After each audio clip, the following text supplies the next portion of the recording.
આવો આપણે ઈશ્વર પિતાનો આભાર માનીએ, પ્રભુની સ્તુતિ કરીએ આજના દિવસને માટે. પ્રભુની હજુરમાં ફરીથી આજે સવારે આપણે એકઠા મળી શક્યા છે. પ્રભુનો પુષ્કળ આભાર માનીએ છીએ. તમે જેવો અમારી સાથે ઓનલાઈન આ મોર્નિંગ ડિવોશનની અંદર જોડાયા છો, તમારા બધાનો આભાર માનતા પ્રભુ ઈસુ ખ્રિસ્તના નામમાં આવકાર કરીએ છીએ.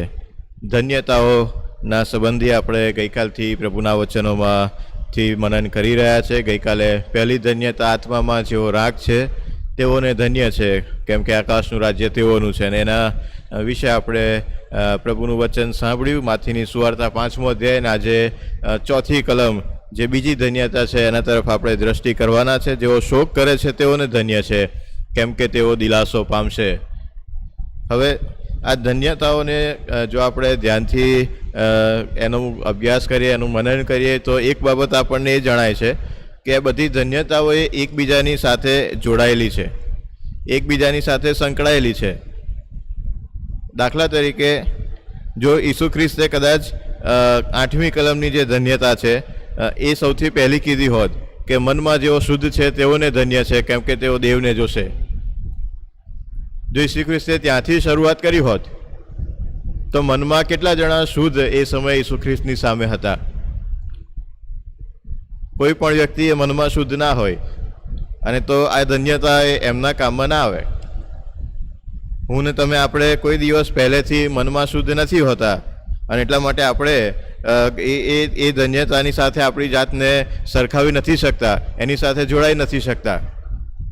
અથવા કોઈ પણ ધન્યતા એ રીતે તમે લો કે જો એનું લિસ્ટ ઉપર નીચે કરી નાખો તો એમાં જે સિક્વન્સ જાય છે એક પછી એક, જ્યાં એમાં ઈસુ ખ્રિસ્ત એને આપણી સાથે જે રીતે સાંકળી રહ્યા છે, આપણા જીવનોની સાથે એને સરખાવી રહ્યા છે. આત્મિક જીવનની જે રીતે વૃદ્ધિ થવી જોઈએ, જ્યાંથી શરૂઆત થવી જોઈએ, એ પ્રમાણે પ્રભુ ઈસુ ખ્રિસ્ત આ ધન્યતાઓ કહી રહ્યા છે. સૌથી પહેલાં તો આત્મામાં જેવો રાગ છે, જ્યાં સુધી તમે આત્મામાં રાખ નથી બનતા, જ્યાં સુધી તમારા આત્મિક જીવનમાં તમને એ ગરીબી નથી અનુભવાતી, જ્યાં સુધી તમે તમને એ આત્મિક જીવનનો ખાલીપો નથી અનુભવાતો, ત્યાં સુધી તમે દેવને શોધવાના નથી, ને ત્યાં સુધી તમે પાછળની કોઈ બાબત નથી કરી શકવાના. અને એટલા માટે સૌથી પહેલી બાબત એ આત્મામાં રાખ બનવું, આત્મામાં ગરીબ હોવું, આત્મિક ગરીબાઈને અનુભવવી. ત્યાંથી વ્યક્તિના આત્મિક જીવનની, આત્મિક વિકાસની શરૂઆત થાય છે. અને એ પ્રમાણે એ ધન્યતાઓ ક્રમ પ્રમાણે ઈસુ ખ્રિસ્તે ગોઠવેલી હોય એવું આપણને ત્યાં જોવા મળે છે, કે ત્યાં ધીમે ધીમે આત્મિક વૃદ્ધિ થાય છે. આત્મામાં રાખ બનો, પછી આત્મિક શોકની બાબત આવે, અને એ પ્રમાણે આગળ વધતા જ્યારે તમે આત્મિક જીવનમાં વૃદ્ધિ પામતા જાઓ ત્યારે તમે મનમાં શુદ્ધ બનો, તમે દેવને જોનારા થાવ. અને એટલા માટે એ પ્રમાણે જાણે કે એક લાઇનની અંદર, એક ક્રમની અંદર પ્રભુએ યોગ્ય રીતે ધન્યતાઓને ગોઠવીને આપણને આપી છે કે ક્યાંથી શરૂઆત થવી જોઈએ અને ક્યાં સુધી આગળ વધવા જોઈએ. અને એમાં બીજી ધન્યતા જે આપણે જોઈએ છે, જેઓ શોક કરે છે તેઓને ધન્ય છે, કેમ કે તેઓ દિલાસો પામશે. 5મો અધ્યાય અને 4થી કલમ. હવે જગતની અંદર અનેક પ્રકારના શોક, અનેક પ્રકારના દુઃખો આપણે જોઈએ છે. ઘણી બધી વખત મોટા ભાગે આપણને મરણનું દુઃખ એ સૌથી ભારે લાગે છે, કે આપણા વાલાઓને આપણે ગુમાવીએ, આપણા કુટુંબીજનોમાંથી કોઈક પૃથ્વી પરનું જીવન પૂર્ણ કરે અને મૃત્યુ પામે, ત્યારે આપણને બહુ દુઃખ થાય છે. કોઈક આપણી કોઈક એવી વસ્તુ હોય કે જે આપણને બહુ જ પ્રિય હોય, બહુ ગમતી હોય, ને એ જ્યારે આપણે ગુમાવી બેસીએ ત્યારે આપણને દુઃખ થાય છે. ઘણી વખત આપણને કોઈક બાબત જોઈતી હોય પણ એ આપણને ના મળે ત્યારે આપણને દુઃખ થાય છે. અને એવા અનેક પ્રકારના જગતના દુઃખો આપણે જોઈએ છે. પણ અહીંયા પ્રભુ ઈસુ ખ્રિસ્ત એ જગતના દુઃખોની વાત, અથવા જગત વાનાઓના લીધે, જગત બાબતોના લીધે જે દુઃખ થાય, જે શોક થાય, એની વાત નથી કરી રહ્યા. પણ અહીંયા પ્રભુ આત્મિક શોકની વાત કરી રહ્યા છે, આત્મિક દુઃખ. અને આ આત્મિક દુઃખ એ ક્યારે અનુભવાય ને ક્યારે આપણે એ આત્મિક દુઃખમાંથી પસાર થઈએ? આ દુઃખમાં એવું તો શું છે કે જેને ધન્ય છે એવું કહેવામાં આવ્યું છે? કારણ કે દુઃખ કદી ધન્ય ના લાગે, દુઃખમાં કદી આપણને સારાપણું, આશીર્વાદિત દુઃખ ના હોય. પણ આ એક દુઃખ એવું છે કે જેના માટે પ્રભુ ધન્ય શબ્દ વાપરે છે, જે આશીર્વાદિત છે, જે શ્રેષ્ઠ છે, જે સારું છે. તો એ દુઃખ, એ આત્મિક દુઃખ, એ આત્મિક શોક એ કેવો છે, એના સંબંધમાં આપણે કેટલીક બાબતો બહુ ટૂંકમાં આજે સવારે જોવાના છે. હવે જેમ મેં કીધું એ પ્રમાણે બધી ધન્યતાઓ એકબીજાની સાથે સંકળાયેલી છે. એટલા માટે જે વ્યક્તિ આત્મામાં રાખ બને, જેને આત્મિક ગરુબાઈ અનુભવાય, જેને આત્મિક ખાલીપો લાગે કે હું બહુ જ ખરાબ પરિસ્થિતિમાં આવી ગયો છું કે આવી ગઈ છું, મારી પાસે આત્મિક જીવનમાં કશું નથી બચ્યું, દેવની હાજરી મારા જીવનમાં અનુભવાતી નથી, અને જ્યારે એ આત્મિક ખાલીપો આપણા જીવનોમાં આપણે અનુભવીએ ત્યારે હું ને તમે આપણે એ ખાલીપાના લીધે શોક કરીએ, દુઃખ કરીએ. એ આત્મિક જે રાંકતા છે, આત્મિક ખાલીપો અથવા તો ગરીબાઈ છે, એ શોકમાં પ્રવર્તે છે કે હવે હું શું કરું, મારી પાસે કંઈ બચ્યું નથી, આત્મિક જીવનમાં હું ખલાસ થઈ રહ્યો છું, નિર્ગત થઈ રહ્યો છું, ગરીબ થઈ રહ્યો છું, રાખ થઈ રહ્યો છું. અને ત્યારે આપણે એ બાબતને માટે, એ આત્મિક ગરીબાઈને માટે જે શોક કરીએ એ આત્મિક શોક. અને એ ક્યારે થાય? જ્યારે એ આત્મિક ગરીબાઈ અનુભવીએ ત્યારે આપણને લાગે કે હવે હું પતિત છું, હવે હું બહુ જ નીચલા સ્તરે પહોંચી ગયો છું કે પહોંચી ગઈ છું, મારા આત્મિક જીવનમાં હું કફોડી હાલતમાં આવી ગયો છું. અને ત્યારે આપણને એ શોક, એ દુઃખ થાય. અને એના ઘણા બધા ઉદાહરણો આપણે પવિત્ર શાસ્ત્ર બાઇબલમાં જોઈએ છે. એક ઉદાહરણ એ માથીની સુવાર્તા 26મો અધ્યાય અને તેની છેલ્લી કલમ આપણે બહુ જ સારી રીતે જાણીએ છીએ. પિતરના સંદર્ભમાં એ બાબત લખવામાં આવી છે. ઈસુ ખ્રિસ્તનો 3 વખત નકાર કરે છે પિતર, અને પછી માથી 26 અને 75 છેલ્લી કલમ એ પ્રમાણે કહે છે, અને જે વાત ઈસુએ પિતરને કહી હતી કે મગરો બોલ્યા અગાઉ 3 વાર મારો નકાર કરશે, તે તેને યાદ આવી અને તે બહાર જઈને બહુ રડ્યો. એણે જે ભૂલ કરી હતી એને ભાન થયું, મેં ઈસુનો નકાર કર્યો છે, મેં પાપ કર્યું છે. વાતો તો ભલે બધી બહુ મોટી મોટી કરી કે પ્રભુ તારી માટે મરવાને માટે તૈયાર છું, બધા તને મૂકીને જતા રહેશે તોય હું તારી સાથે આવીશ, તારી જોડે જ રહીશ, ગમે તે થઈ જાય પણ હું તારી પાસેથી જવાનો નથી. એક આત્મિક સમૃદ્ધિ એ એના હૃદયની અંદર આપણે ત્યાં એ શબ્દોની અંદર જોઈ શકીએ છીએ કે હું આત્મિક રીતે બહુ જ ધનવાન છું. પણ જ્યારે એને ખરેખર ભાન થયું કે હું તો આત્મિક રીતે પછાત થઈ ગયો છું, રાગ થઈ ગયો છું, ગરીબ થઈ ગયો છું, અને ત્યારે એ ઈસુનો નકાર કરી બેસે છે. અને એને એ ખરેખર એ આત્મિક ગરીબાઈનું ભાન થાય છે કે મારી આત્મિક પરિસ્થિતિ આવી છે, ભલે હું વાતો ગમે એટલી મોટી મોટી કરતો હતો. અને ત્યારે એને શોક થાય છે. ત્યાં શબ્દો લખ્યા છે, અને બહાર જઈને તે બહુ રડ્યો, કારણ કે એને એની આત્મિક ગરીબાઈનું ભાન થયું, એની પાપી અવસ્થાનું, પતિત પરિસ્થિતિનું એને ભાન થયું, અને એ બહુ રડ્યો. અને એ જે શોક છે એ શોકના માટે પ્રભુ કહે છે કે જેને આવો શોક થાય છે એને ધન્ય છે. યહૂદાના સંદર્ભમાં આપણે જાણીએ છીએ એને આ શોક ના થયો, એણે બીજો રસ્તો અપનાવ્યો, અને એટલા માટે એ આ ધન્યતાનો ભાગ નથી બની શકતો. પણ પિતર એ આવો શોક કરે છે, અને ત્યારે એના માટે એ ધન્ય બની જાય છે, કારણ કે આ શોક એ પુનરુત્થાન પછી એના માટે જે આશીર્વાદો લઈને આવે છે, એના માટે આ શોક જે દિલાસો લઈને આવે છે એ બહુ અજાયબ જેવો છે. ને એ બધી બાબતો આપણે જાણીએ છીએ, એટલે બધી કલમોમાં જતા નથી. પણ આવી બાબત દાઉદ ભક્તના જીવનની અંદર પણ બને છે, અને ગીતશાસ્ત્ર 51ની અંદર એનું આખું વર્ણન આપણે જોઈએ છીએ. ગીતશાસ્ત્રના પુસ્તકના 51માં ગીતની અંદર એ બધી બાબતો નોંધવામાં આવી છે. અને ત્યાં દાઉદની જે પસ્તાવાની પ્રાર્થના છે, કારણ કે એને એની પતિત અવસ્થાનું, પાપી પરિસ્થિતિનું ભાન થાય છે, અને જ્યારે એને એના આત્મિક કફોડી પરિસ્થિતિમાં આત્મિક જીવનમાં છે, જ્યારે આત્મિક ગરીબાઈનું ભાન થાય છે, ત્યારે એની જે પ્રાર્થના છે આ પ્રમાણેની છે: હે દેવ, તારી કૃપા પ્રમાણે મારા ઉપર દયા કર, તારી પુષ્કળ રહેમ પ્રમાણે મારા ઉલ્લંઘન ભૂસી નાખ. અને પછી એ બધી બાબતો કયા પછી આગળ વધતા 8મી કલમની અંદર, અને મને હર્ષ થતા આનંદ સંભળાવ, એટલે જે હાડકા તે ભાગ્યા છે તેઓ આનંદ કરે. બીજા અર્થમાં જ્યારે એને એની આત્મિક ગરીબાઈનું ભાન થાય છે, એની પાપી પરિસ્થિતિનું ભાન થાય છે, ત્યારે એને એ જે શોક થાય છે, જે પસ્તાવો કરે છે, જે રુદન કરે છે, અને એ આખી ઘટના આપણે જાણીએ છીએ. કેટલા દિવસો સુધી એણે ખાધું પીધું નહીં, અને એને એનો જે પસ્તાવો થયો, અને પછી એ પસ્તાવો કરવા માટે બેઠો, અને પછી આગળ જે બધી બાબતો બને છે. પણ આખરે 8મી કલમ પ્રમાણે મને હર્ષ તથા આનંદ સંભળાવ, તે જે હાડકા ભાગ્યા છે તેઓ આનંદ કરે. મને દિલાસિત કર, અને એ દિલાસો એના જીવનની અંદર કેવી રીતે આવે છે એ આપણે જાણીએ છીએ. પણ એ દિલાસો ત્યારે આવે છે જ્યારે એને એના પાપનું ભાન થાય છે અને એના પાપને માટે એ શોક કરે છે, એ રડે છે કે હું તો પાપી છું, મારી પરિસ્થિતિ બહુ ખરાબ છે, હું ભૂંડાઈમાં છું.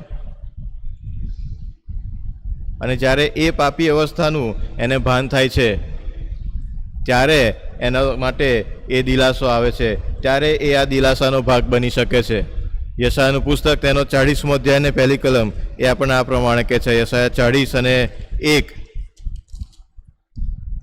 અને તે પ્રમાણે લખ્યું છે, તમારો દેવ કહે છે કે દિલાસો આપો, મારા લોકને દિલાસો આપો.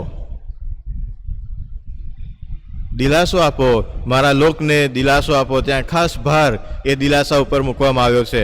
અને પછી એ દિલાસો કેવી રીતે આપવાનો એ 40મા આખા અધ્યાયની અંદર એ બાબતોનું વર્ણન કરવામાં આવ્યું છે. બહુ જાણીતી કલમ 9મી કલમ, એ સિયોન સારી વધામણી કહેવાની તું કહેનારી, તું ઊંચા પર્વત પર ચડી જા. હે યરૂશાલેમ સારી વધામણી કહેનારી, મોટે સાદે પોકાર, પોકાર ભીમાં યહૂદિયાના નગરને કહો કે જુઓ તમારો દેવ. અને પછી આખું જે વર્ણન ઈસુ ખ્રિસ્તના સંદર્ભમાં કરવામાં આવ્યું છે.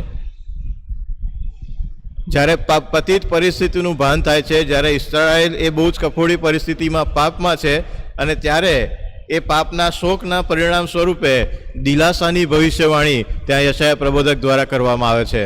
દિલાસિત થા, મારા લોકને દિલાસો મળે. અને એ દિલાસો કેવી રીતે મળે?